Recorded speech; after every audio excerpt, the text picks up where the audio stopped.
খবর 24 ইন্টুর সাথে আপনাকে স্বাগত।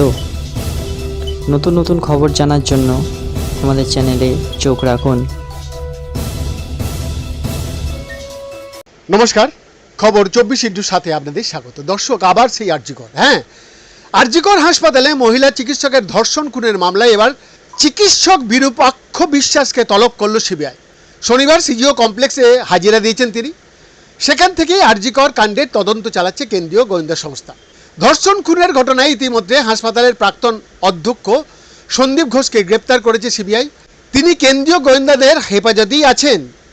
সন্দীপের ঘনিষ্ঠ হিসেবে পরিচিত বিরূপাক্ষ, তাকে এই সংক্রান্ত বিষয়ে জিজ্ঞাসাবাদ করা হতে পারে বলে মনে করা হচ্ছে। অভিযোগ, ঘটনার দিন আরজিকরেই ছিলেন বিরূপাক্ষ।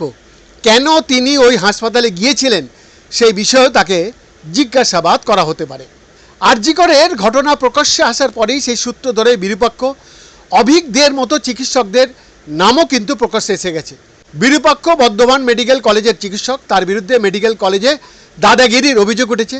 অভিযোগ, হাসপাতালগুলিতে তারা ভয়ের রাজত্ব তৈরি করেছিলেন। তাদের ভয়ে অধিকাংশ জুনিয়র ডাক্তারকে তটস্থ থাকতে হতো। আরজিকর আবহে তাদের বিরুদ্ধে বউবাজার থানায় লিখিত অভিযোগও দায়ের করা হয়। বিরূপাক্ষকে ইতিমধ্যেই সাসপেন্ড করেছে রাজ্যের স্বাস্থ্য দপ্তর। বর্ধমান মেডিকেল কলেজের প্যাথোলজি বিভাগের সিনিয়র রেসিডেন্ট চিকিৎসক ছিলেন বিরূপাক্ষ। আরজিকর কাণ্ডের আবহে সম্প্রতি একটি অডিও ভাইরাল হয়েছে, যদিও সেই অডিওর সত্যতা আমরা যাচাই করিনি এবং তার সূত্র ধরে উঠে আসে বিরূপাক্ষের নাম। দাবি করা হয় সেই অডিওতে যে কণ্ঠস্বর শোনা গিয়েছে তা বিরূপাক্ষের। বিরূপাক্ষকে সেই অডিওতে হুমকি দিতে শোনা গিয়েছিল। অভিযোগ, বর্ধমান মেডিকেল কলেজে চলত বিরূপাক্ষের দাদাগিরি। তিনি জুনিয়র ডাক্তারদের হুমকি দিতেন। বিরূপাক্ষ যদিও তার বিরুদ্ধে সমস্ত অভিযোগ এবং যা কিছু মেলাইনের ঘটনা তার সামনে বিরুদ্ধে আসছে তিনি অস্বীকার করেছেন। বিরূপাক্ষের বিরুদ্ধে নানা অভিযোগ প্রকাশ্যে আসার পর প্রথমে তাকে বর্ধমান থেকে কাকদ্বীপে বদলি করা হয়। অভিযোগ, বর্ধমান মেডিকেল কলেজের ক্যান্টিনে 23,800 টাকা বাকি রেখেই চলে গিয়েছিলেন তিনি। ক্যান্টিন থেকে তিনি নাকি দেদার চা, বিস্কুট, সিগারেট খেতেন, কিন্তু টাকা দিতেন না। বারবার চেয়েও বিরূপাক্ষের কাছ থেকে প্রাপ্য আদায় করতে পারেননি। অভিযোগ, বর্ধমান মেডিকেল ক্যান্টিনের মালিকের। বিরূপাক্ষের বিরুদ্ধে ডাক্তারিতে ভর্তি করানোর নামে এক ছাত্রের কাছ থেকে টাকা নেওয়ারও অভিযোগ প্রকাশ্যে এসেছে।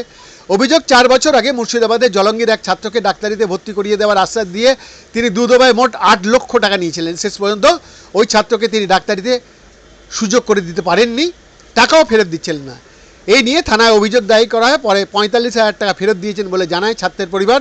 বাকি টাকা ফেরতেরও আশ্বাস দেন তিনি। ওই ছাত্রের বাবা জানান, 2021 সালে তিনি বিরূপাক্ষের বিরুদ্ধে জলঙ্গি থানায় লিখিত অভিযোগ দায়ের করেছিলেন, কিন্তু 6 মাস পুলিশ পদক্ষেপ করেনি। পরে তিনি আদালতের দ্বারস্থ হলে আগাম জামিন নিয়ে নেন তিনি। এবার বর্ধমান মেডিকেল কলেজে সেই চিকিৎসককে ধর্ষণ খুন মামলায় ডাকল সিবিআই। বৈদ্যনাথ দাসের রিপোর্ট, খবর 24/7।